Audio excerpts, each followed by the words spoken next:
The fund has two formula grants that affect the town. One is called the county payments, and we're slated to receive on the order of $5 million under that formula. And then there's also a non-entitlement formula that has us getting, the numbers vary a little bit, 2.5 or 2.6 million. And again, that'll all be, there's some complexities with that. But the total combined is $7.6 million. We have to date received one payment for $3.8 million, and we're expecting the balance, whatever that will be, something close to 3.8 million sometime in the next year, in 2022. So again, a total of 7.6 million to work with here. The council did include 4 items in the current year's operating budget to use those funds rather than to include these items in the mill rate in the annual budget. They were identified to be moved off the budget and make use of these funds. So that's sort of the first use that we have of the 7.6 million. Those 4 items total about $425,000. And it was just the dial-a-ride, and that was, we'll get into the categories that are allowable. Mike will do that in the next presentation. But you can see those over here. There's 7 categories that are allowable. So the council budgeted some of the dial-a-ride payments for elderly to use for these funds. There were seasonal workers in parks that had been not hired in the summer of 2020, and those were called replacement wages to bring them back in the summer of 2021. So that qualified to be used under this program. Part of our assessment that we pay to the health district, obviously directly related to pandemic related management, and then some funds that were budgeted for portables at Charles Wright School. So you take the 425,000 rather off of the total, and the town has about 7,186,000 to work with. I guess the one other thing that I want to point to is just these categories. I included in the handout a couple of pages directly from the United States Treasury guidance. There's 7 categories where these funds can be used. One of those categories warrants a little additional discussion, and I know Mike's going to get into this too. That's called revenue replacement. The legislation includes a formula that allows for a portion of the $7 million to be devoted to sort of be freed up a bit from these 7 categories, and it could be used for general government services. That's the revenue replacement category. There is a formula in the legislation. We've done an estimate based on a couple different sources and interpretations of that, of what the revenue replacement formula yields. There's 4 points in time that is calculated. The total is 5.8 million. So what we see at the moment is that out of the $7.1 million, there is an option to categorize 5.8 million of that under the revenue replacement category, which again would broaden uses beyond sort of the strict interpretation of these 7 categories. And I think with that, I will stop. That's more or less all that I wanted to cover initially. Happy to take questions now or as we proceed through the evening. Okay, thank you, Mike. Anyone from the council have any questions for Mike O'Neill? Councilwoman Pelletier. Hi, Mike. I was just wondering how you estimated the revenue replacement for 2022 to 2023. It's literally it's a formula. Oh, I know, And but I'm sorry, I know the formula, but like, so I understand how it was done for December 31st, 2020 and 2021, because we're almost there. But how did you estimate, the town's revenues for? It's literally a formula.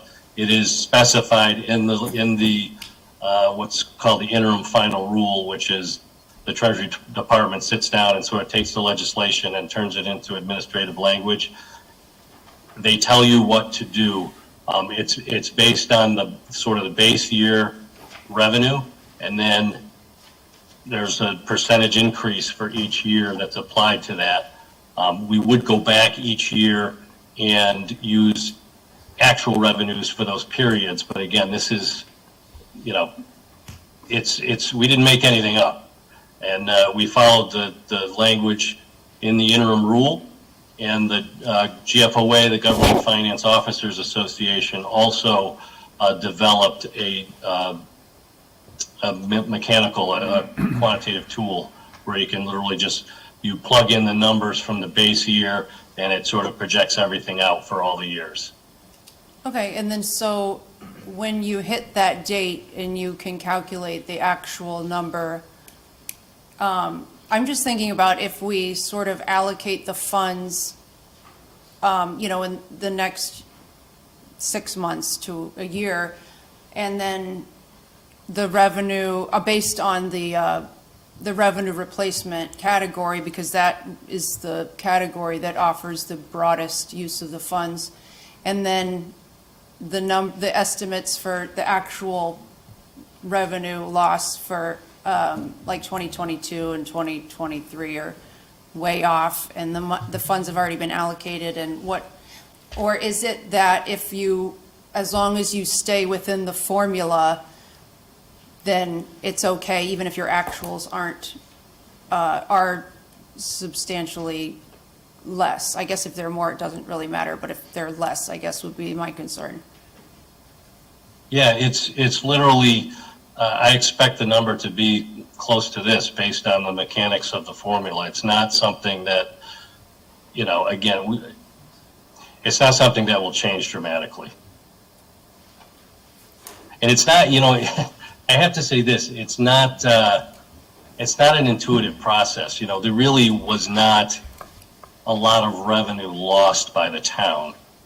The purpose of this calculation, is this, first of all, it's a calculation that has to apply across every jurisdiction, city, town, county, across the entire country, which are many of the tax bases, are very different. They rely strictly on sales tax and things like that. So there's a lot of volatility, so there were places we didn't realize much in the way of revenue loss. There was loss of all the recreation programs and other programming that was shut down, and some miscellaneous income categories, but real estate taxes and motor vehicle taxes were not substantially affected. So again, to answer your question, I mean, this is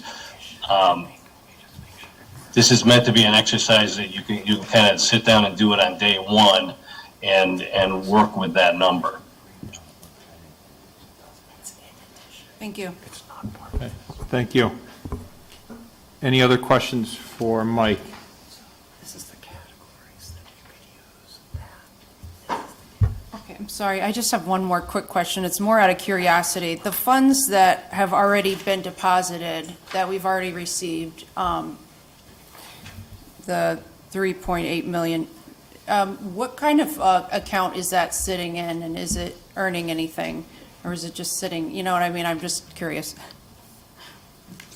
It's, well, we set up a separate fund on the financial system, but it's commingled. All of our funds are commingled, and then there are, we have various different bank accounts and investment accounts that we use, all of which earn horribly low interest rates.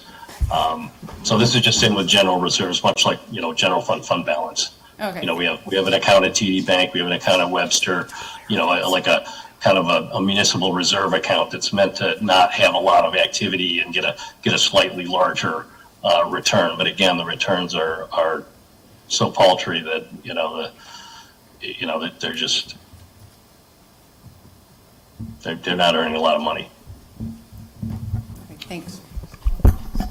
Mike, we just need a clarification here, because I think people are saying, did we really kind of hit the jackpot here, or what?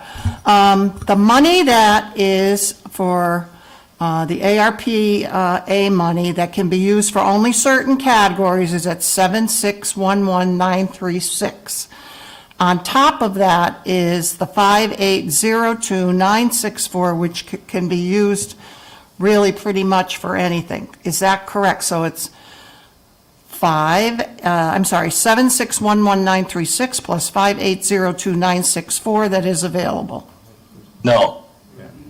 The 5.8 million is part of the 7.1. Okay, that's the clarification we It's a needed. designation within the $7.1 million Okay, of how the money can be used per the legislation, per the interim rule. okay, thank you. Bonnie, I think you just got everybody really excited for us. I know. Now you only have that much money. Less the 425,000 from Right, last that year's part I know. budget. Thank you. Yep. Okay, any other questions? Councilman Forrest? Thanks, Mayor, and I want to thank you for being able to set this up. The little bit over $5 million that's used as revenue replacement, just for clarity, can that be used by the town for any purpose whatsoever, or are there any strings attached or limitations? There are a few. I listed them in the box Michael's gonna get into down here. Debt service, settlement agreements, replenishment of reserves, that would be fund balance, and pension contributions. Those are specifically excluded from allowable use, even under revenue replacement. Absent those exclusions, could it be used for anything but those items? No, it'd have to be legal for one thing. And I don't mean to be facetious, but no, the short answer to that is no. But these are the only things that are specifically, there's all kinds of guidance, right? These are specifically precluded, and everything else is defined as to how it could be used. And again, I think part of the exercise here is going to be, once decisions are made on how to use the funds, gaining some assurance, management kind of working in conjunction with, one of the things we'll do is talk to our independent auditors, and who, they are the ones who inevitably will be looking at these funds and doing audits on these, and just making sure, much as they do for any grant funds any given year, there's a series of requirements in the program that they look at to ensure that we've complied. I guess what I'm trying to get a feel for is, as the council and the public decide how we want to use this revenue, of the 5.8 on category 6, is it very broad based, of course, legal ways, but could we come up with anything generally, aside from those 4 categories, that we could apply this to, from operating budget to roads to electrical systems to schools? Like, is it pretty much a free-for-all for that 5.8, or am I not hearing that correctly, assuming, of course, that's be administered properly? Yeah, you're correct. You're correct. I will say it's unlike any program that, I can remember seeing, because of the circumstances, obviously. And again, I think one of the objectives here was to get this money spent, right, and get it into the economy as soon as we could. But yes. Okay, so we could choose to build a pool, we could choose to offset our operating, either way, that kind of stuff. Yes. All right. And then for the other, I'm going to ballpark 1.3 million here. On the infrastructure tab 5, is there any limitations on the infrastructure tab 5 Could it be any type of infrastructure, or is that a specifically Yeah. defined infrastructure? And hang on one second, Councilman. We do have Mike Mazinski from CCM who will go down those 7 items for us. Okay, I'm happy to hold off then if that's the plan, and I recognize I'm sort of remote, so I appreciate working with me on that again. Yeah, no problem. Nothing further. Thank you, Mayor. Okay. Any other questions for Mike? Yeah, just a quick clarifying one. So of that 5.8 million that can be used, we're not locked into using that strictly for these categories in revenue replacement, right? Like, we can use up to 5.8 million, but we're not locked in. Is that how it works? Mike O'Neill, did you get that? Of the I 5? did, I'm sorry. I was making sure my mic was on. I apologize for that. Yeah, we're not, no. It's allowed to be, the only limitation on any of these 7 categories, other than how each of those categories is defined, which Mike will get into. The only other limitation is that for revenue replacement, only 5.8 out of the 7.2 can be used. Okay, thank you. But it doesn't have to be used that way.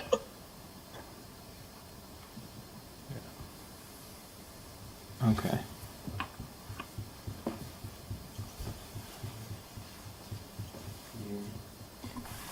And yes, do you want to ask a question?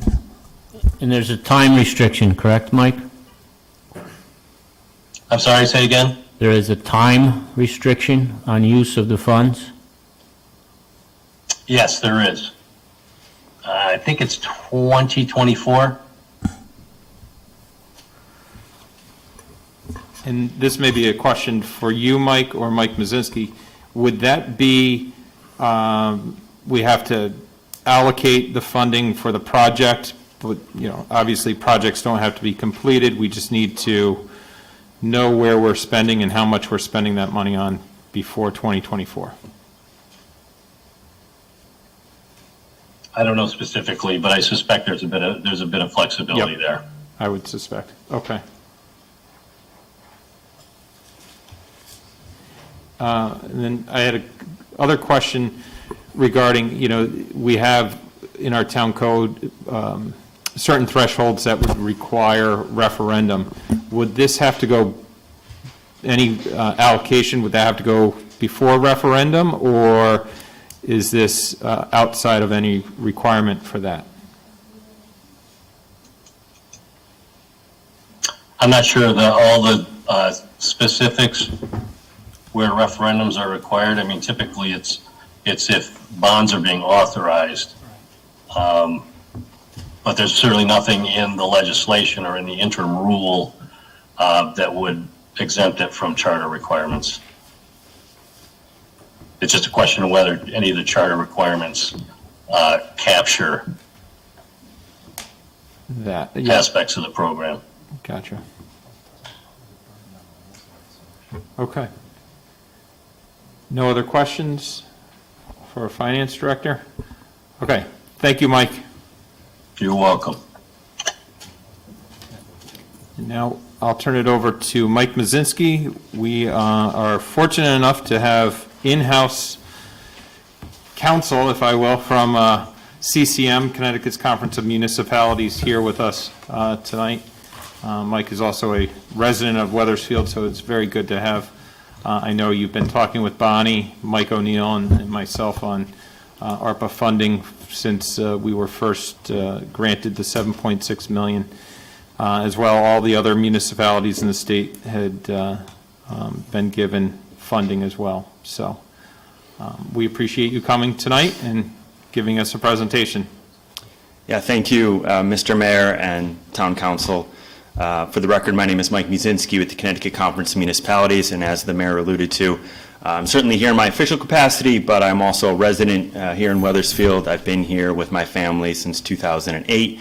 So certainly the topics and the projects that we're going to be discussing with ARPA will have a direct impact on myself, my neighbors, my community. So glad to be part of this conversation. The American Rescue Plan, I'm just going to take a broad perspective and to provide you some context into some of the details, and then really get into some of the specifics on eligible uses, some examples that we've seen other communities engage upon. The American Rescue Plan is very unique in a number of different ways. First off, it's a significant amount of money. It is $1.56 billion for the state and municipalities here in Connecticut. Michael just alluded to the specifics here for Wethersfield. It's probably the biggest lump sum payment that the town has received or will receive in the very near future.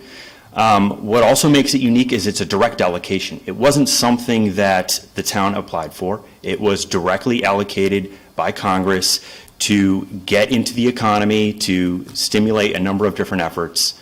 And because of that direct allocation process, the third thing that makes it unique is the fact that it is the municipality's responsibility to ensure that you're in compliance. I know that puts a large burden on our elected officials, but it is part of this process to ensure that every dollar is allocated appropriately, and hopefully my discussion today will provide you some of the areas in which might provide some clarity into some of those topics that you may be considered, so you are in compliance going forward. And I've certainly found that as local officials and as the public become more familiar with this program, more familiar with the eligible uses, they're more willing to make eligible appropriations in the appropriate categories without any sort of fear that Treasury will come back 4 or 6 years down the line and ask for their money back. So the total cost of the American Rescue Plan was $1.9 trillion to the United States taxpayers. $350 billion of that was allocated to states, municipalities, and counties across the country. It was distributed on a modified CDBG formula. The reason I reference this, and some of you that aren't familiar with this, it's the Community Development Block Grant. It's a federal program. It's allocated to towns and cities in 2 different buckets. So you have bucket A, those communities that have a population of over 50,000. The funds are directly allocated from Treasury to the municipality. For the other category, that has a population of under 50,000, that would be Wethersfield. It's a non-metropolitan town or a non-entitlement unit of government, or NEU is commonly referred to in some of the writings. It's an indirect allocation, with the Treasury passing along the payment to the state and the state disseminating it to towns and cities. It's important to note the state has no control over modifying that amount. They've told the states how much each municipality is going to be getting. The state has no control over imposing additional guidelines. They're simply just funneling the money from one party to another. So for Connecticut municipalities specifically, again, I referenced this before, was awarded $1.56 billion through all 169 municipalities. $864 million of that was direct assistance, and then 692 was county allocations. This is a unique perspective because if you recall back in the original CARES Act that was passed at the very beginning of the pandemic, Connecticut lost out on a significant amount of money because we don't have county form of government. As an organization, we worked with our congressional delegation, the National League of Cities, to actually put into the statute, into the American Rescue Plan statute, reference that said states that don't have county form of government are still awarded funds on a county basis as if we did have county government. It's essentially awarded on a per capita basis. So we were awarded an additional $692 million, which is very significant. And as Michael alluded to, it is actually more than the direct allocation that the town received. Education, I just referenced this here. Overall education here in Connecticut was a little over $1 billion, with some of the money going to the State Board of Education and then directly to local boards of education. I only reference this because what we're going to be discussing today is only related to the state and local fiscal recovery fund. Again, what Michael had referenced before. The education piece of all of this is completely separate. They have their own set of rules, requirements, different set of funding, and different allocation periods. So we're just going to be focused, or my discussion at least is just going to be focused on the direct assistance that the town has received.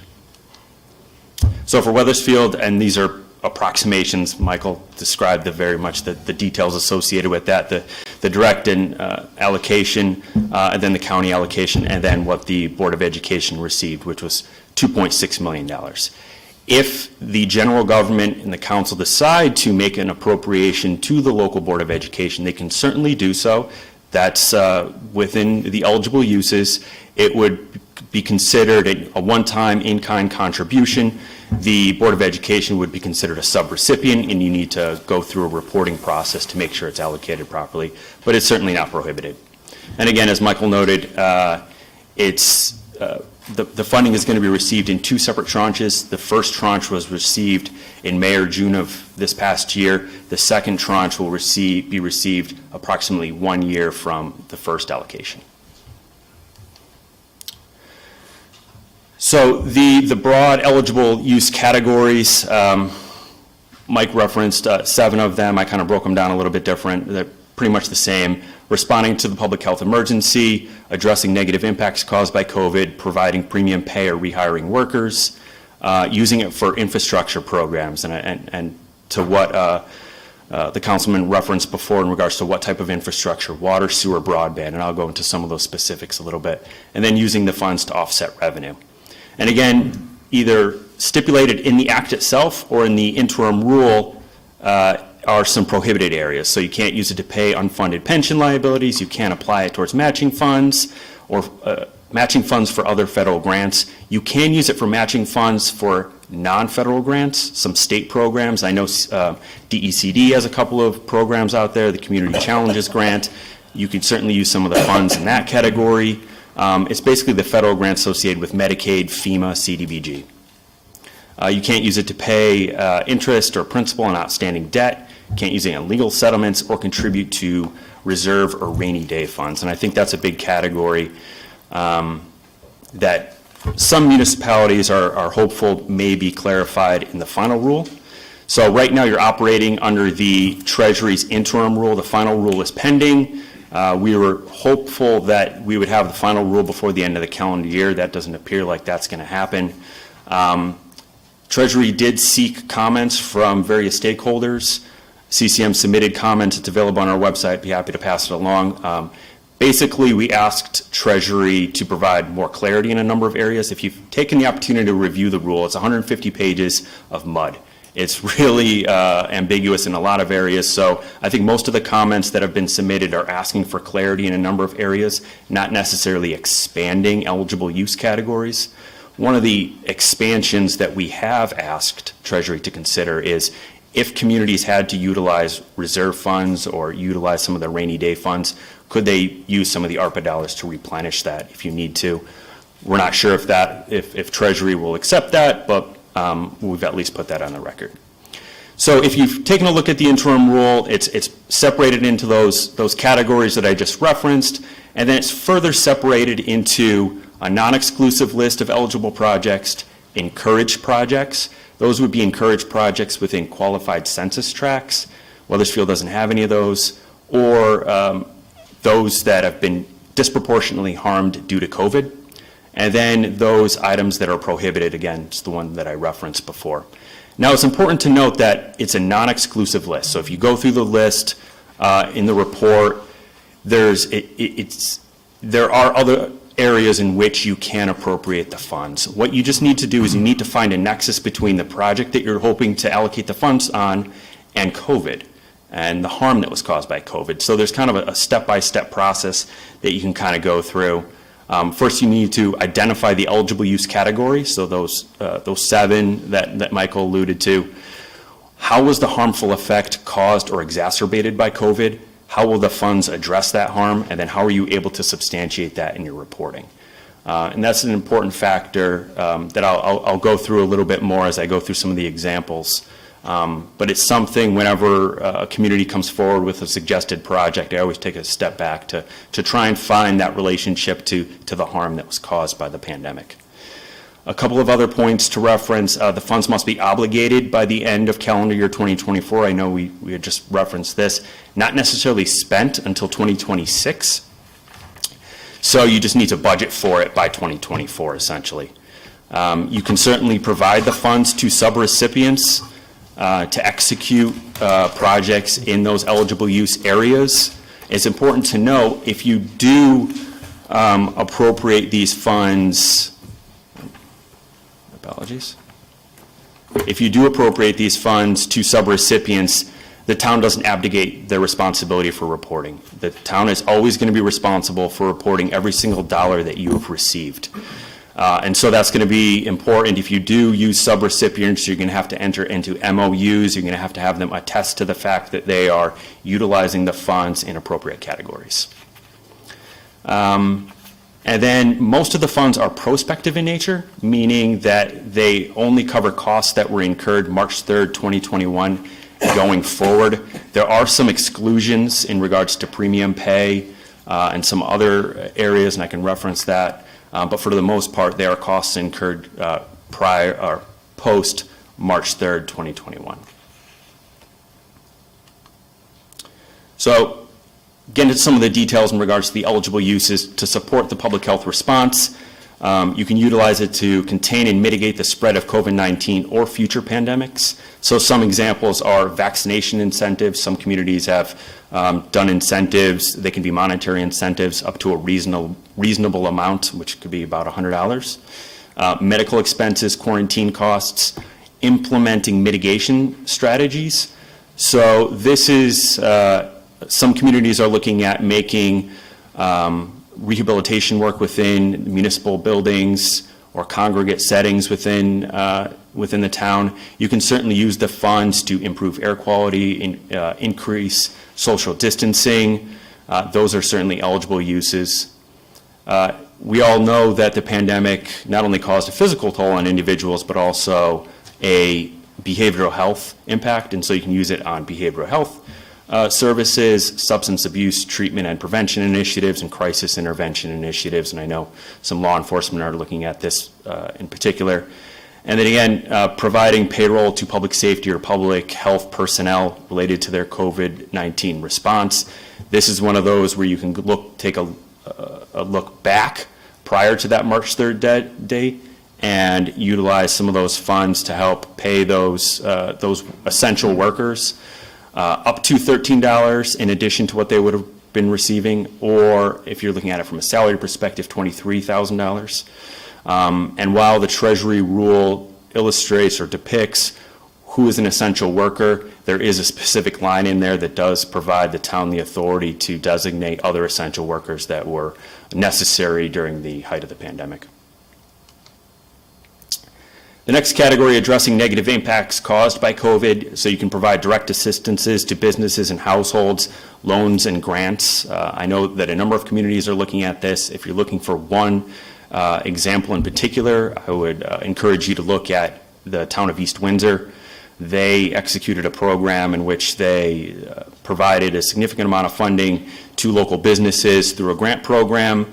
If you look on their website, it details the application process, their final report, what some of these businesses are going to be using the funds for. It's called the Erase Grant. I forgot what the acronym stands for, but it's a great program. I've certainly highlighted it whenever I've spoken to communities as an example of how you can assist local businesses. You can use it. You can use some of the funds to assist in incubator space improvements, helping entrepreneurs, workforce development, assistance to manufacturing, agricultural businesses, housing assistance. One important point that I'll note in the last couple of bullets here is the state, it certainly received a significant amount of money as well, and they are engaging in a number of efforts in regards to workforce development, housing assistance. So I would encourage you, if you do plan to look at some of these categories, look to see what the state may be doing, whether you can either complement some of those efforts or you certainly don't want to duplicate some of the efforts. You might be able to use your money in other areas where the state is willing to pick up the cost. You can use it in tourism, hospitality, travel, knowing that Congress specifically referenced this in the statute, knowing that the tourism industry was dramatically affected by the pandemic. You can use it in those categories. Some of these examples fit in a variety of different categories, and one of which is improvements to outdoor recreation. This could fit in this category, in the public health and other categories. You can certainly use it to make improvements in outdoor recreational facilities to the extent that these facilities were either overused during the pandemic or you had to delay maintenance on some of these facilities because of the pandemic. Again, you just need to tie it back to COVID. And then you can use it on economic recovery projects, so to redevelopment of properties, arts and culture, facade improvements for Main Street. It's important to note when you're looking at this category, addressing the negative impacts caused by COVID, you look at it from an economic recovery perspective and not an economic development perspective. That's going to be an important point to note. Treasury has already indicated that while the two will probably have a common solution or a common goal, when you're doing your reporting and you're looking at to ensure whether it's eligible, I would encourage you to look at it from an economic recovery perspective. So specifically, some examples of how you can use some of the funds for infrastructure projects. The statute and the rule explains that you can only use it for water, sewer, and broadband projects. So for water and sewer projects, what the Treasury did in the interim rules, they really just relied on the two EPA programs, the Clean Water State Revolving Loan Fund and the EPA's Drinking Water State Revolving Loan Fund. And they basically said, if you're going to make an investment in water and sewer infrastructure, if it would fit underneath one of these two EPA programs, it's an eligible ARP expense. And so some of the examples are listed here. I know Weathersfield's an MDC town, so some of it may not apply, but certainly there are some categories: green infrastructure, you can use it to manage stormwater, protect bodies of water from pollution. It's important to note that this is one of the only limited categories where some of the design and engineering costs are also eligible expenses, including if you need to dig up some of the road, you can use the funds to offset any road repairs. Broadband infrastructure, again, this is one of the three infrastructure projects that Congress said you can use the funds on. However, when Treasury detailed this category in the interim rule, they really narrowly tailored it, unfortunately, and I don't think a lot of communities are able to make investments in broadband infrastructure underneath this because it's been so narrowly tailored. What Treasury basically said is you can only make investments in broadband infrastructure if you have services that are unserved or underserved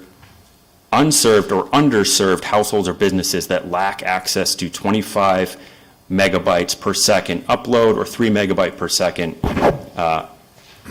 25 megabyte per second download, 3 megabytes per second upload speed wireline service. And I believe for most of Weathersfield, we meet this criteria. Most of Connecticut meets this criteria, unfortunately. And so this is one of those areas in which we've encouraged Treasury to give greater consideration, in particular, removing this threshold, as well as allowing some of the eligible uses to be made in investments to hardware and software, in particular cybersecurity, knowing that that's going to be an important part for municipal governments going forward. Replacement of lost revenue. So I know that this is the topic that obviously gets a lot of the questions. It's the area in which a number of communities try and identify the most revenue loss possible because as was alluded to before, you have a greater latitude in what you can use the funds on. So it's important to know, and Mike referenced this before, is that the Treasury formula that was created was really to help those municipalities throughout the country that were devastated because of the pandemic economically.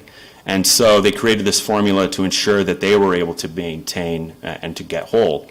And Connecticut was just able to benefit from this lucrative formula. And for a number of communities that didn't experience real revenue loss on the balance sheet, they're able to calculate revenue loss based on this formula. And basically what you need to do is you need to take your base year, which is the full year prior to the pandemic, either a growth rate over a 3-year period or 4.1%. 4.1% is very generous. I think most communities are using that, and then subtract it based on your current revenue. And then that's something that you would do over a 2-year period. And anything that you get is considered your revenue loss, and you can use it towards any government service. Any government service isn't necessarily defined in the interim rule, but we're able to assume that it would be basically anything that the town would budget for anyway. notwithstanding some of those prohibited items that I referenced before. So basically, anything you would budget for minus the prohibited items. And if you have, I know Connecticut, we're limited in our ability to raise revenue outside of the property tax, but if you have the opportunity to look on Treasury's website underneath ARP, they have a couple useful documents. One of which is an FAQ document. It's updated occasionally, and on the very last page of that document is this table or this diagram which outlines what is considered revenue and what's not considered revenue. And again, for Connecticut, it's pretty narrowly focused, but that document in itself is a great resource for individuals to answer any variety of questions. I think Treasury updated it a couple months ago, and they detailed a couple of specific examples.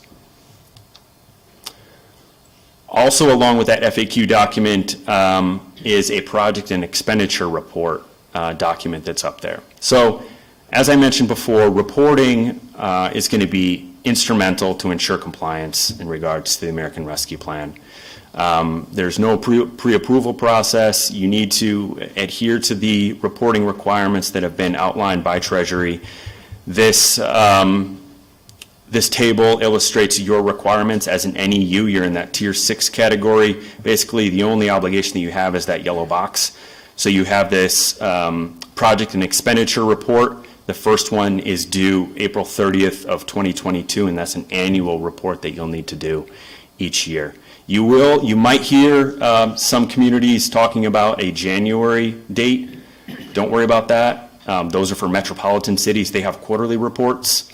So fortunately, the NEUs will be able to kind of hear about the trials and tribulations associated with the metropolitan cities when they do this report, and you'll be able to learn from there, hopefully not too many mistakes. But Treasury, it has a portal that you'll be reporting through. It'll be a direct portal from the town to Treasury. It's not going to go to OPM or anyone else. This project and expenditure report document that's available on their website, it's only about 30 pages, but it's very comprehensive, and it details some of the things that you will need to make sure that you are in compliance with. Essentially, what you're going to need to do is, it's going to be a portal that you'll be uploading some documents to, and what you're going to need to do is you're going to need to categorize every project into those tiers that Michael alluded to actually in that document that I referred to on the Treasury's website. It specifically references numbers and categorizes them. You're going to need to describe them, 50 to 200 words, what it is, what you plan to do with the funds, how the funds are addressing a harm that was caused by COVID. You're going to need to illustrate the time period in which you're going to be using these funds. Again, it's an annual report, so you'll have to provide a status every year. If you're going to use the funds in the revenue loss category, you're going to need to provide and substantiate that you did incur that revenue loss, so you'll probably have to upload a copy of your budget, and then likely substantiate how you're allocating those funds in those government service categories. And then you're also going to need to detail, again, if you utilize subrecipients, who those subrecipients are and some of the details in regards to their projects. As an organization, soon after the interim rule was created, we realized that there's a lot more questions than answers, and so we developed a CCM ARP Advisory Service Committee that's made up of policy experts from a variety of areas. I believe there's a couple of copies of a document that we created over there. This committee is made up of economists, economic developers, municipal lawyers, local officials, nonprofits, businesses, basically a variety of individuals from a number of different areas of expertise to, number one, be a direct resource to towns and cities, municipal leaders. If you want to make investments in certain categories, you can contact these individuals, but also develop resources, guidance, best practices, and one of which was this ARP Toolkit that's here, and the copies, again, I think are over there. And this is very much a living document. We're going to be making modifications, and we continue to make modifications, usually on a monthly basis, whether it's specifically referenced here or in some way, shape, or form on our website. Likely the next modification will occur when the final rule is introduced. and we're going to make sure that this rule reflects the final rule. This toolkit reflects the final rule. So I will just conclude with a couple of basic foundations and best approaches that, as an organization, we've encouraged communities to look at, and what we've heard other communities engaged upon. So number one, follow allowable uses established by Treasury. Make sure you're in compliance. Meet and maintain consistency in reporting and accounting. So again, meet those deadlines. Treasury didn't indicate you need to use one accounting metric over another. It just needs to be uniform over your period of time. Comply with federal, state laws and regulations, local ordinances. So if you have local ordinances associated with labor issues, if you're going to make investments in water and sewer, you're likely going to have to deal with DPH or DEEP regulations. The final decision to authorize projects or allocation is likely not an executive function. I think that's a question that a number of communities have asked. Our suggestion is you need to follow the normal process when allocating supplemental revenue. To what was referenced before, whatever the charter dictates as far as how you deal with that, we encourage communities to follow that process. Don't create future budget deficits. I know that it's sometimes easier said than done, and it's common sense in some instances, but I certainly have heard from other communities that are looking to hire new employees to do certain activities. And while that's certainly appropriate, if it's related to a specific category, you just need to make sure in the out years that you have that salary covered for. Be organized and ensure transparency. Convene all stakeholders in your community. So I think that's an important part. One of my first suggestions is certainly to have this open and honest conversation with the community, engage businesses, nonprofits, residents. I think that's important on two fronts. Number one, understand the eligible uses. As you can see, it's quite complicated, and more people that become familiar with the rules, they understand what they can and can't be used for, and then you get to understand what the real needs are throughout the community by engaging everyone. And then finally, invest in future prosperity and positive long-term recovery results. I think, that's one of the other things I've been saying to a number of communities. Look at it from, this is one-time revenue, you're not going to be getting it again. How can you make this dollar stretch even further? How can you make some advancements that you'll see 5, 10, 15 years down the line? Have internal financial control mechanisms in place. I think that's important, not just from project management perspective, but Treasury is really going to want to make sure that you have those financial control mechanisms in place. One of the eligible categories, and I believe it was number 7 on Mike's slide, is you can hire administrative assistants if you are going to, or you can either hire someone or use someone that's already on staff just on ARP-related topics, and you can use some of the ARP funds to offset their salary or to pay their salary. And that's certainly an eligible use category. You need someone that's going to do all the accounting. If you're going to be making awards to subrecipients, you need to track that and do all the reporting requirements. Provide funds to those that have immediate need. It was great to see that some investments have already been made to those that were have an immediate need, and then take a step back, take a deliberate approach in looking at future investments. Use existing delivery channels to complement existing efforts. So to the extent that you can use nonprofits, business groups, councils of government to execute some of these projects, sometimes instead of reinventing the wheel, create another cog in municipal government. You can certainly have others that have more resources at their disposal to execute some of these projects. And then the last thing to consider, and this was actually a recent suggestion from our advisory service committee, is to consider using a portion of the county allocation funds on regional or multi-town initiatives. Understanding that Connecticut did receive this county funding, look at whether some of these funds and some of these investments and projects can better be executed at a regional or multi-town level. So I know that that's a lot. It's a comprehensive program. There's probably a lot of questions, and again, appreciate the opportunity to be with you and happy to answer questions that you may have. Thank you, Mike. And actually, we appreciate you coming here tonight to go over this. Yes, there's a lot of parameters that we have to fall between, but there's also a lot of avenues for us to do greater good with the funding. And thank you for the copies. If anybody from the public wants a toolkit that Mike did mention, there are copies up there for you to take as well. And then please go to the Department of Treasury's website for the FAQs that are updated. I've been checking it recently just to see what updates are out there. Any questions for Mike while we have him?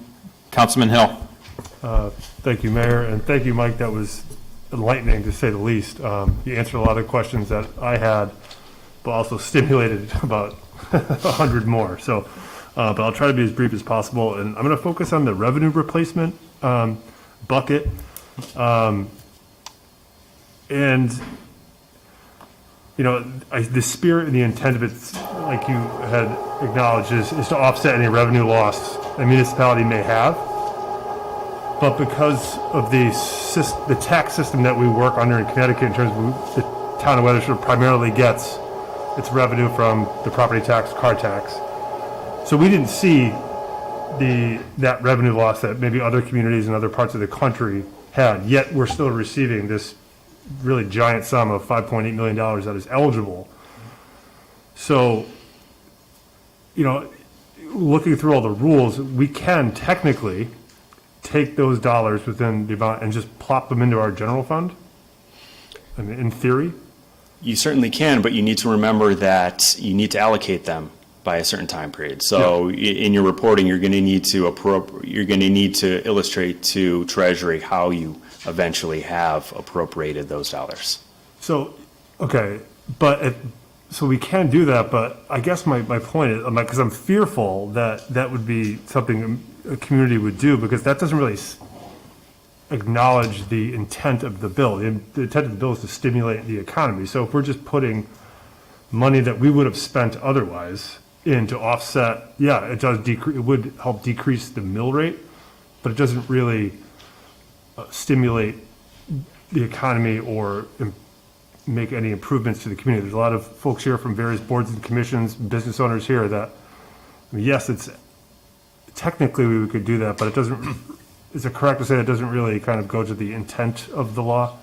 Yeah, I think the revenue loss category was kind of like the catch-all. It was really, I think, to your point, Congress and Treasury really wanted it to be within those eligible use categories, but they understood there might be some other categories in which towns, cities, and states needed to make other investments. So I think for the town looking at investments that can provide long-term recovery solutions that may fit outside of one of those eligible areas but still have long-lasting impacts, I think those are maybe some of those areas where it may be more prudent to make some of those investments rather than just inserting it into a regular line item in a budget. That's helpful, because that's almost like that should be the kind of our North Star to kind of guiding us through, is like, don't think about your year-over-year general fund, think about the long-term impact that every dollar is going to have on a community, right? Okay, I appreciate it. Thank you again. Of course. Councilman Lesser. Thank you, Mayor, and thank you, Mike. That was a terrific presentation, really, really helpful, and answered a lot of questions. I have a few questions. One is on timing of things. Let's say we had an immediate need. Let's say we needed to improve ventilation in this building. We thought that was urgent. We could take a vote of the council and allocate funds right away. Is that correct in my understanding, or is that incorrect? I don't know what the charter describes as far as how to allocate supplemental revenue, so I don't know if I'd be able to answer that accurately. Yeah, I mean, we'd have to take a hard look. I mean, as Mike O'Neill mentioned, we got to take a look at the charter, because there is provisions about how much money you can allocate above and beyond what's budgeted. So we would have to take a look at that and probably get even a reading from the auditor on what they would allow. Okay. So I can get that. That would be helpful. Thank you. The second one is on staffing, Mike. I understand that if we want to add staff or put new staff in, that's an expense we might have to decide to carry and on. But you had mentioned in the presentation about replenishing staff that may have been due to COVID, either, let go or that weren't able to complete their duties. How does that differ, or does it not differ? It depends. So within the eligible uses, you can rehire staff if you had to let them go, or you can rehire staff if they're executing a particular project associated with COVID, or if you want to use it underneath underneath the revenue loss category. So I'll use an example. If you wanted to hire, I don't even know if I have a great example to use, but if you just wanted to hire a business ombudsman associated with the pandemic, you would need to make sure that that individual, if it's not an existing program that that individual had prior to the pandemic, that they're executing a project underneath an eligible use category. Got That it. answers your question. It does. And the last question revolves around other communities. Is there, and it's two-part, is there somewhere a state website that shows maybe what other communities have done in terms of their process, their ongoing allocations? And then secondarily to that question is, do some communities, and I'm thinking it may be something worthwhile to do here, have a public committee formed to get input, an actual standing committee just for the American Rescue Fund? So two-part question. Sure. So the first part of that question, the answer is that the Treasury right now doesn't have that portal or that facilitation of that information. OPM isn't really allowed to technically create that. As an organization, we've conducted a survey. It's an optional. It's a survey that is certainly we're encouraging municipalities to complete, that asks what areas in which they look to make investments in, as well as, to your other question, what types of formats are you using to engage the community? And I will say, I believe a majority of the communities are using some format to engage the community, whether it's a public forum, whether it's some communities have opened up a specific email address or a way to solicit comments to municipal government. There's been a variety of ways. My only suggestion is whatever works best for your community, I think, is important. Whatever way you found is most impactful in engaging the community as a whole, certainly encourage you to replicate those efforts. Got it. Thank you, Mike. Thanks, Mayor. Thank you, Kenny. Any other questions for Mike? Councilman Forrest. Mike, great presentation, and it's your community too. You live here. Just a couple here. I was looking on page 6 of your slide presentation, and I noticed on supporting public health response that improving air quality is one of them. And I'm wondering if we started to generate clean power like through solar or those types of things, do you think that kind of concept would qualify in the mitigation strategies for air quality? Again, it's the mitigation strategies that you need to invest in to prevent the spread of COVID or future pandemics. So mitigation strategies certainly include air quality, but they need to be, I think, reasonable in an effort. Most of my answers when I'm asked hypothetical projects are maybe or it should be, because the devil's in the details. It really is. And unfortunately, I hate to give that response, but it's usually my go-to. I certainly don't provide legal advice. So unknown? Unknown. Yeah, I would really have to look at the specific details associated with the project. It would certainly be a first. But I'm always surprised every time. This is probably the 50th presentation I've done, and I've certainly every single presentation I've been asked a new question. Sure. And for those types of projects, is the design and engineering possibly included in the public health response projects? That's a great question. The initial read and the initial assessment for engineering design costs associated with mitigation strategies is no. And my rationale in developing that has been, if you look at the infrastructure piece of the interim rule, Treasury specifically references that administration, engineering, design is an eligible expense. When they refer to mitigation strategies underneath the public health perspective, they're silent in that respect. So In an abundance of caution, we've encouraged communities not to consider design and engineering as an eligible expense when doing air quality or any sort of remediation project, any big capital expense. Maybe when the final rule is released, and we certainly ask this in our comments to provide some greater clarity to this, that might be answered, and the answer may be differently, but I would caution against using it based on the current rules that we're operating under. Understood. And in the water and sewer section of the possible use of the funds, I noticed, it was, first of all, is that section allowed to be used as, if to match other funds that may have come from other grants for those specific purposes? Start with that one.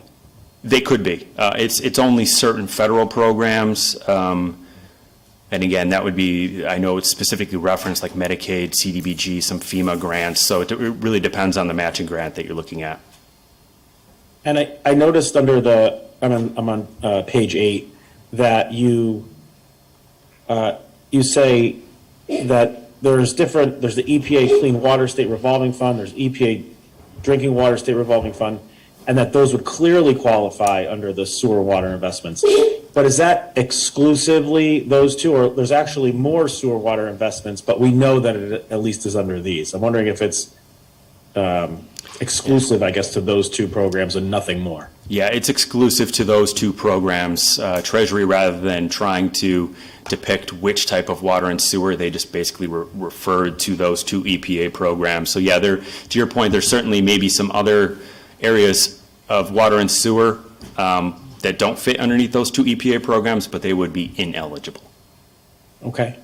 And do those two programs, which I'm not tremendously familiar with, do those two programs, would projects where we're expanding the water system, like we did have some redevelopment and we wanted to provide water into new areas, or we had some farming and we want to provide some irrigation in new areas, or we wanted to increase, let's say even like sports fields, and we wanted to provide irrigation and drainage, would those types of projects sort of fall within these types of programs, or am I just totally off base here and I'm ignorant? No, the answer to that is I'm very much like you, and I'm not very in tuned into those two EPA programs, into the specific details, so I'd have to look to see if those would be eligible categories. I don't see it outside of the realm of possibilities, but I want to refer specifically to those two and get back to you. So kind of unknown, but we could keep touch with you to give us at least a little bit of initial guidance, for lack of a better term? Yes. Does that sound fair? Yep. And those are all the questions I had. Thank you very much, Mayor. Appreciate the time. Great job, Mike. Thank you, Councilman. Any other questions for Mike? Mike, to kind of go off of what Councilman Forrest had asked, I recall a couple months ago, MDC had sent us a letter requesting some use of our funds to pay for some of their projects. Is the MDC eligible for any ARPA funding? Not directly.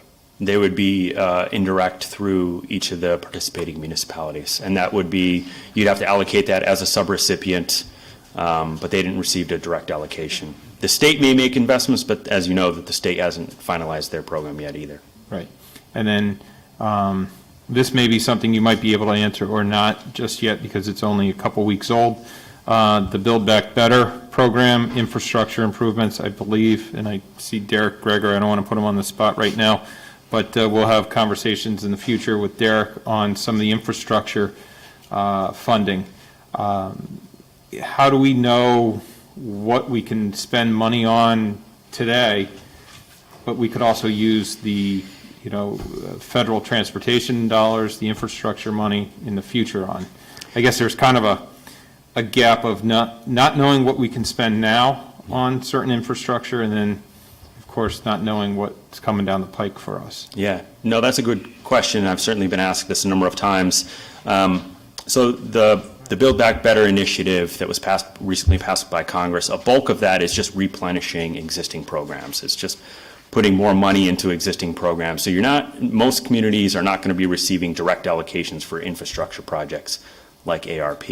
There are some new projects that the Build Back Better initiative created Some of them may be related and applicable to Connecticut, but specifically for municipalities, likely not, more of statewide efforts. So what I've encouraged communities to consider is Congress, when they created the Build Back Better, and even when they were contemplating ARPA, they understood when they were contemplating ARPA that they were going to eventually do an infrastructure bill. And when they did the infrastructure bill, I think they filled in some of the gaps in the infrastructure piece. So I think the two programs are complementary. They don't necessarily overlap. So I wouldn't necessarily be waiting for some of those infrastructure dollars and holding off on any infrastructure projects under ARPA, as the two maybe have eligible areas. Okay, thank you. I don't see any other questions. So, and actually, one thing I will ask, Mike, can you email Bonnie or myself that presentation? Of course. And we'll get it out to council, and I think we can probably put it up on the town's website as well. Yep, not a problem. Great. Thank you, Mike. Very informative. Thank you. And I think you're leaving us with more questions than answers, but we will definitely have the questions raised up in the future.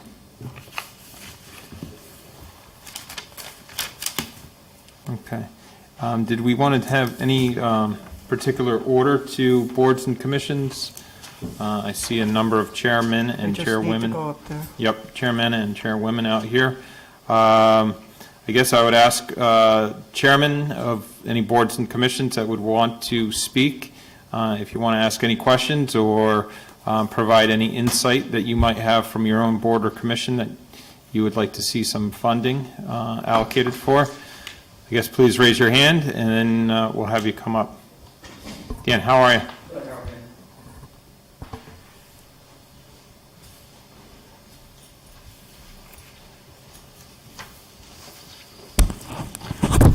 Good evening, everybody. I'm Dan Silbo, 59 Apple Hill.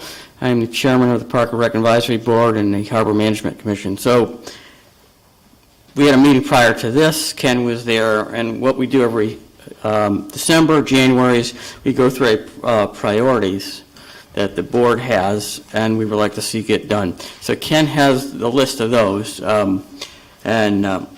were looking to see which ones, of course, would fall under this. But the other question I have in general is the Keisha Farm.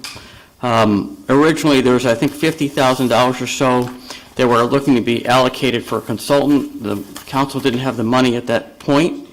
So he went to the University of Hartford, and they gave us, a presentation the other night. That presentation gave us a good idea of what the community was looking for. What it didn't give us was a site plan. So whatever, the community decides to do with this, we do need a plan.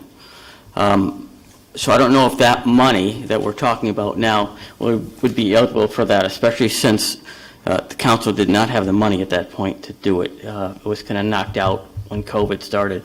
So we're looking for direction on that. And then there's a whole bunch of just standard things that have to get done, from everything from air conditioning units at the community center that were 5 years old and kind of shot, to chlorine tanks at Mill Woods, which are kind of shot. We were hoping all these things fell under this plan.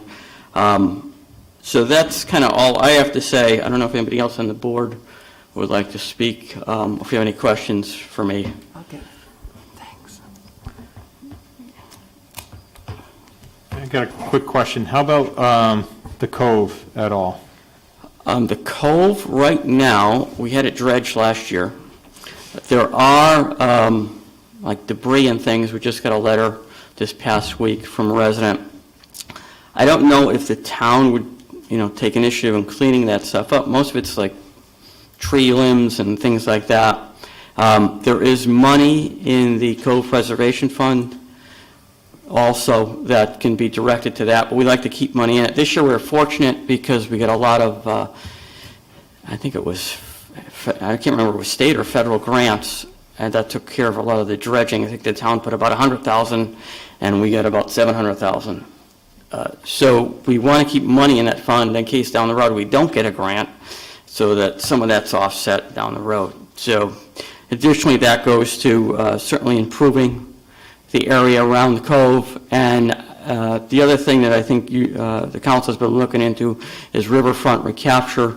So I don't know if Weathersfield ever down the road was looking into tapping into that, and I don't know if you would need money for that, but certainly that money could be spent for all those things down the road. Good answer? Okay. Councilman O'Connor. I just had a question for you, and I don't know if it's on Councilor Lesser's list. I didn't see that yet. But I'm very curious, as the youth lacrosse program has grown dramatically in numbers, and they play at, as you probably know, it's a Parks and Rec program, they play at the Cove Park, which is a pretty poor field, to say the least, and there's cement blocks in the middle of some of the fields, and it's angled, and, you know, if you miss the net, chances are you're going to have a ball in the Cove. And the girls play behind Charles Wright, which is a field that literally is crooked, and half of it runs across an old infield. And so have you had those conversations about what you could do to find better fields, improve those fields? Are there any discussions going on with that, or is that? So in improving the fields, the town is tapped out with space. So there is on Millwood's master plan, one more field that can be built. It's on the master plan, it's been on the master plan for years, and I was just talking to Kathy tonight, you know, down the road, we would like to see that made into a soccer, field hockey, lacrosse field, and that is located at the far end of the park, I don't know if you know where Field 5 is on the softball field, so it's kind of down by that area. So, you know, that would have to be graded and everything. I think the estimate we got on that a few years ago was like $500,000 to do that. There is really no other room right now aside from maybe the farm to put another field. We did get the other soccer field at I think it was the Discovery Academy. There's a new one that went there when we sold the land. But there's not a lot of space. And all the fields are way overused. So when we were growing up, for instance, I played sports, and we played baseball and softball in the spring, and you played football or soccer in the fall. Well, baseball now is spring, summer, and fall. Men's softball, when I played, used to go from May to the beginning of August. Men's softball now is May through November. The soccer is three seasons as well. They have lacrosse and field hockey, which they didn't have when I was growing up. So what it is this glut of and they actually have flag football as well now. So all these things weren't around when we were growing up, a lot of us growing up in town. So you have every field being used pretty much every day. So we reseed the fields, we do all these things, but it doesn't really work because you really need to rest the fields. So what I'm saying to you is, for the number of events, you really need more fields. And I will say one other thing. Thank God that the Catone field is synthetic, is a synthetic turf, because when I was growing up, senior in high school, I graduated in 1983, the football field was used 4 times that year. The 5th time it was used was for graduation. Right now, Catone Field's used 4, 5, 6 times a day. So if you did not have that field, we would not have enough fields to accommodate all these different sports groups and everything else. So, I mean, that's where we are. You had expanded sports events as we grew, as things changed. So I hope that answers your question. No, it does, and it just made me think, God, what a great idea that Catone Field was. So I just, but no, so I'm curious. Thank you. I was very curious on your thoughts on that, so that was helpful. It all goes back to Catone Field and the line. Well, I can tell you, Dan, and it's no secret to pretty much anybody up here, with the exception of 1 or 2, that if you look at our personal calendars, those fields are definitely used every day. I think I have a son on baseball and soccer fields, daughter on soccer fields, so, and that's true for everybody up here. Good point about the Discovery Academy soccer field. Now, is that open to municipal parks and rec programs? I have to ask Kathy about that. I'm not sure. I know my son has refereed games on that field, and they've been Weathersfield teams, but I don't know if they actually schedule it. I'm not sure. Not recently. All right. Okay. Yeah, So- I know with two kids playing soccer, I never had any of them up there, but Yeah. something we can explore. Yeah. Because I know some of the fields, we got to turn them over so quickly from team to team that if we could, pause a couple, like a week or two on Big Dean or Little Dean or over at Mill Woods, then what we could do is, supplement that with the Discovery Academy. Yeah, and the groups have put a lot of money into a lot of these fields. For instance, Salistine, I think the irrigation system was paid for by the soccer club. Catone Field, the picnic area, I think was paid for by the soccer club. So when you actually start looking at a lot of the things that have been done over the last 20 years, mostly private groups have put money into things. So the pavilion, for instance, was a private. The bocce courts were done by Unico. The dog park is a private group. The skate park, I think we got $10,000 for it. There was $10,000 raised or so, and the rest was another grant. The Little League Field was a grant, and so the town has actually made out very well. They haven't had to pay for a lot of these things. Even the Cove and the docks and everything, the reason we have the Harbor Management Commission is to get funds, both from DEEP, from state and from federal level, that generates a lot of things so the taxpayers don't have to pay for things. So. Okay. Any other questions for Dan on the Parks and Rec? Representative Lesser. Mayor, thank you. Councilman Lesser. Just thank you, Mayor. Just a response to Councilor O'Connor. Dan, I received the capital improvement list tonight at their meeting, but we can get it to you. And there are 12 priority items, but I would also agree with you that we are in dire need of more athletic fields. We're kind of bursting at the seams, and potentially Keisha might be able to be used for that. But Dan, thank you for that information, all the work. Thank you, Mayor. You're welcome. Thank you. Any other comments from the public on boards and commissions? Yes, Arpa.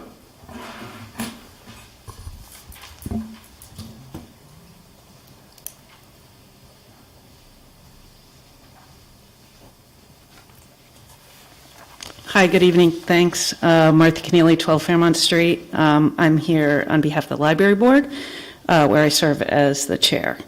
I appreciate the opportunity to be here tonight to comment on the extraordinary opportunity that the community has in front of us. It was a great presentation.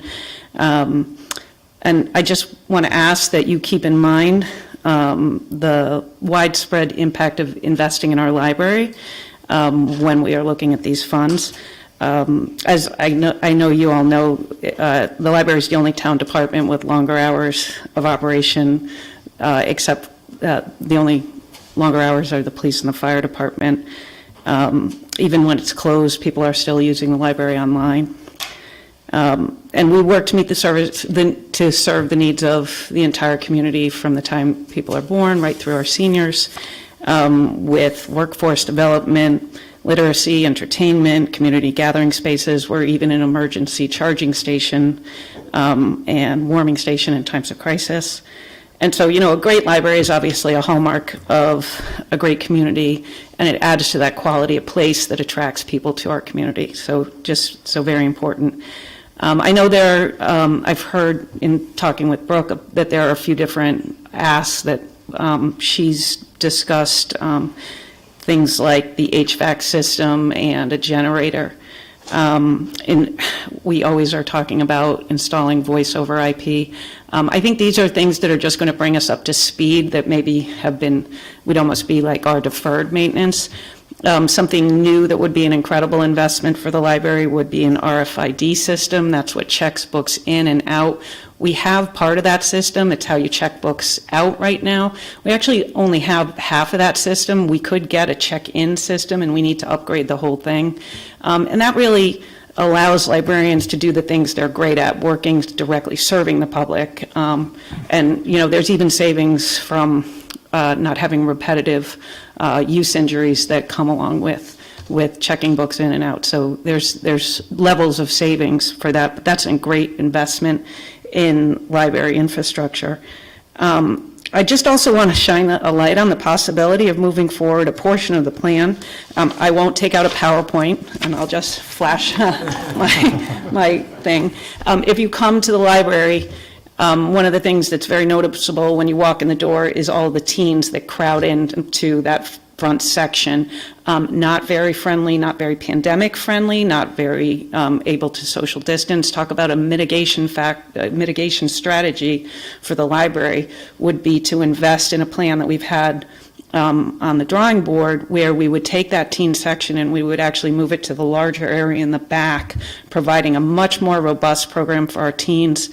You could have a maker space, you can have flexible workspaces for the kids there. And then when you walk in the door, that's where you would have a great community space where you could come in and pick up just books right away. Brooke likes to say, like in a grocery store, they put the milk at the back of the store. We put our bestsellers at the back of the store, at the back of the library. No need to do that. Have that come in for a quick pickup, and you could transform that space. This is too expensive a plan for what we're talking about, but we could do portions of this, and it's the sort of thing that is a great investment. That is something that everybody could look at and say, wow, we can all be really proud of our beautiful, we're all already proud of our beautiful library, but we could make it something better than that. I'm thinking, we're right now coming up on 10 years since we did the high school referendum. And that was something that we needed to do as a community because we had deferred maintenance, because we hadn't done just regular updates on that building for such a long time.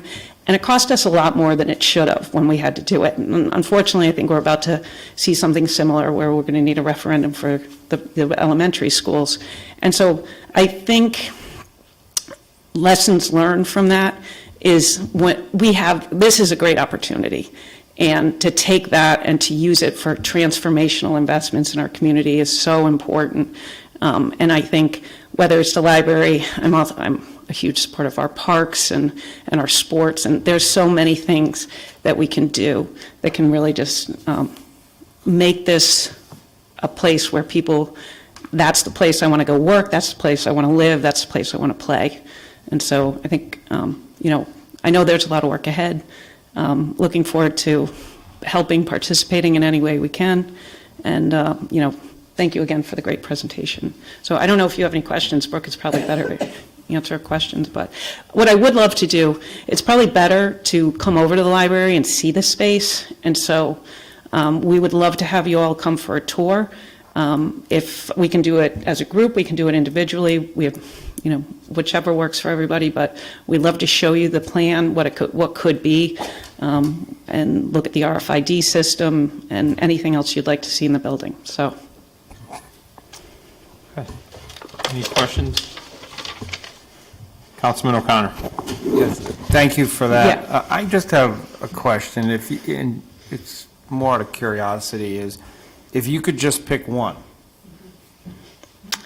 what would it be? I would pick the teens. I think Brooke would pick the RFID. I don't know. But, I mean, it's hard. But I see so much of a... VoIP phones, if I had $1 for every time we heard that during the program. Yes. No, I see where by creating, by just shifting around the way that we use and reimagining the way that we use the space, that strikes me as more in line with what this funding is about. One of those, it's a very visible thing that we could do within our community that would serve a lot of people for a long time, and that we could all point a finger at and say, look at how we took that investment and we made it something that everybody we can shine a light on. So, and for me, I think that's the sort of thing we should be spending this money on. Thank you. Yeah. Sorry, Brooke. Councilman Hill. Thank you, Mayor, and thank you, Martha. I appreciate that.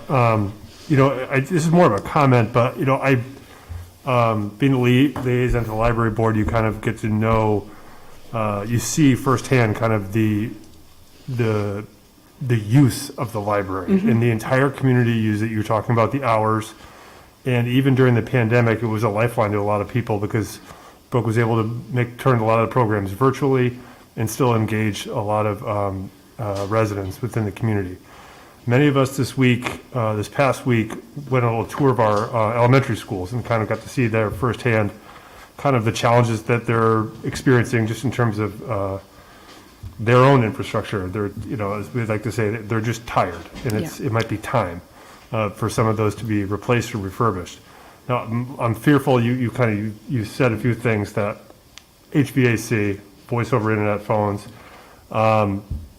Those are the kind of the deferred maintenance that I don't want the library to get into that position too, where the next time, 5-10 years, we look down the line and say, oh, geez, I wish we made those investments then, especially now that we have kind of this, we said this once in a generation investment from the federal government. So just a comment, that the library is kind of like a jewel of the community. So as much support as we can give, and as much as you and Brooke can kind of put together like your own little wish list, so to speak, in terms of things that we need to invest, that'd be helpful. Great. Will do.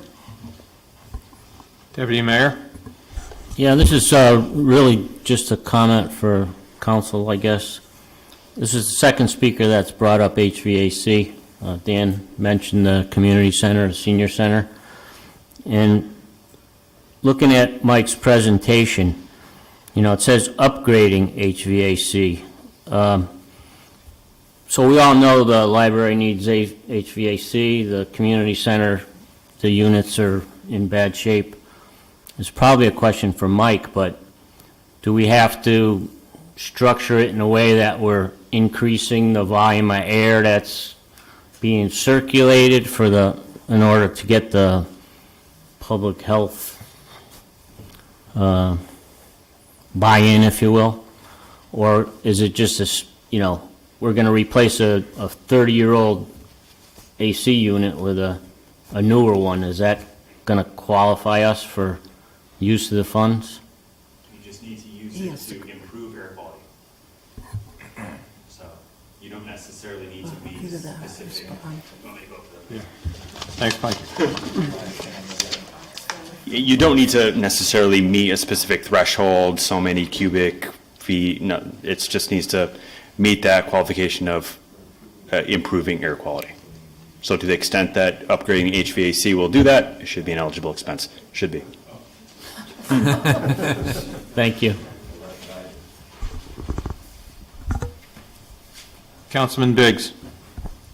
Thank you, Mayor. Just touching on that, so it's basically, from all of my allocation experience, it's the wording. If you get the wording right and you say it the correct way and explain how it's related, you're good to go. All right, and I just wanted to touch on the library. First off, thank you guys. My boys absolutely love the library. The dinosaur hunt that's recently been put on, amazing. And as far as and I'm sorry I didn't get you while you were still up there, but do you have an estimated, average traffic that comes to the library to like kind of explain how much use it actually does get? So we, sorry, go ahead.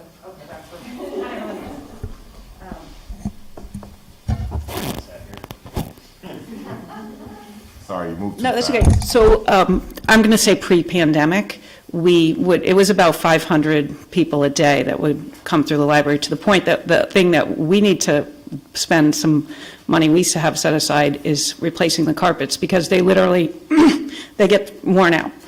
And so it's very heavily utilized. Thank you very much. Yeah. Am I good? And I guess I should have prefaced this earlier. Bonnie did meet with all department heads and get kind of a priority list from all department heads, so included Brooke as well. So you do have that. You've obviously taken down what their priorities are. I do. We'll have to... Yeah, I'll give something to the council in the next week or two. They're only recommendations. It's only to help you start the thinking process. I've got dollar estimates for everything. So I'll put that together and get it out to all of you as a starting point for not only where you're headed, but what do you want to do for your next steps? Which committee, is it going to be you, those types of things. So I could probably have it ready for you for your after Christmas present. How's that? Hopefully it's under $7.1 million. Don't have it be Cole and give us $20 million worth Yeah. of projects, and we got to get it down to 7.6. I won't do that. Mr. Deputy Mayor? Question for Bonnie, I guess. So in another few weeks, we're going to start our Capital Improvements Advisory Committee. How are we going to, like, sort out which items are going to be budget items, which items are going to possibly be ARPA fund items, and this is all coming together At the same time. at the same time, so. We are going to, I talked to Derek and Mike O'Neill, and we're going to have different columns. So when they make the presentation to you, there'll be a general fund recommendation, an ARPA recommendation, and our lost revenue, should I say, recommendation.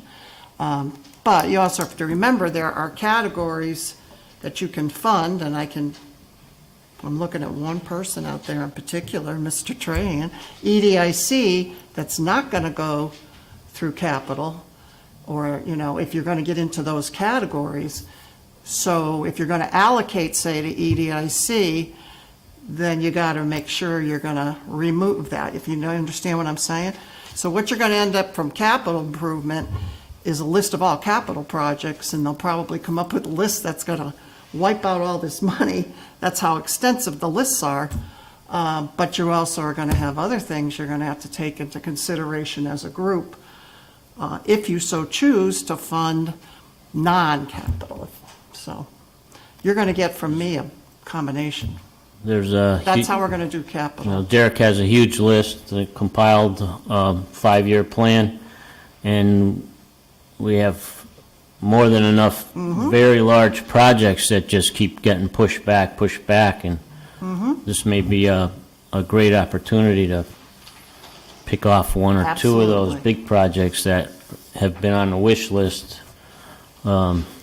Absolutely. Unfortunately, not all of them are, I like to say, flashy, No. but need to be done, and I guess I'll be advocating for that. But So you're still going to need to give them guideline for how much they should spend general fund, and then we'll work with them. I'll be going to meetings, so we'll work with them for those 2 other columns to bring back to you. Okay, thank you. Any other folks from the boards or commissions that want to speak? Now or forever hold your peace? Yes. Christine? Yeah, Christine Fortunato. I'm a member of Capital Improvement, so I certainly don't want to speak for the group, but I do have a question, and perhaps it's for our consultant or Bonnie, and that is where supplanting comes in as a potential issue with this funding, and as Capital Improvement is making recommendations on use of the funds that we have from the town, guidance on avoiding supplanting of these federal funds that are coming in. So that's something that I would be looking for as a member of the committee. Thank you.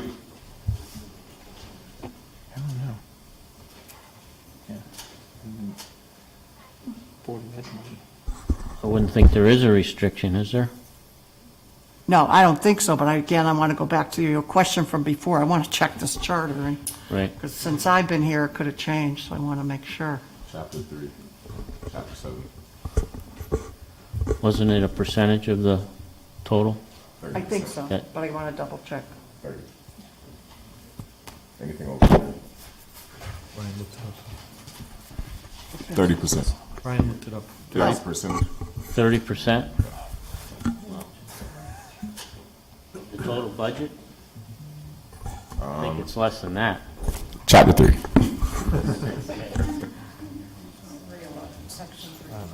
Okay. We will definitely take a look. And if we don't look at it, the auditors will. Yes. It's 0.3%, 0.30. Point. It's section 311 of the charter. So you need a, like a referendum, if it's going to be an appropriation in excess of 0.3% of the general fund appropriated. But it says that if any appropriation is funded from the proceeds of grants, gifts, or other offsetting reimbursements, the amount of the appropriation to be funded from such sources may be approved by the council. And, I don't think, I'm not going to read the whole thing, but I think because it's a special amount coming in, I think it would be, it would be treated as a grant, so I don't think we actually have to go through that process because it's not coming out of the general fund.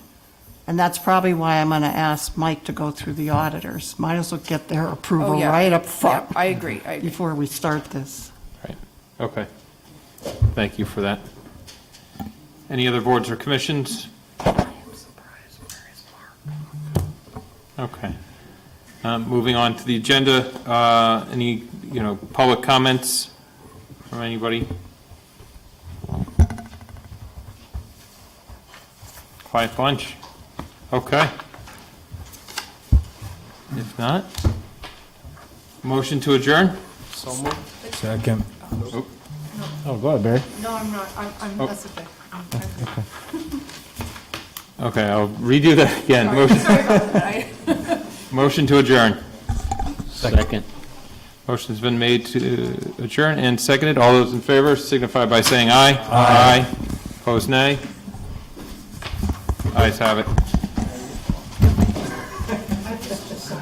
Sorry, Matt, if I didn't see you, if you raised your hand at all.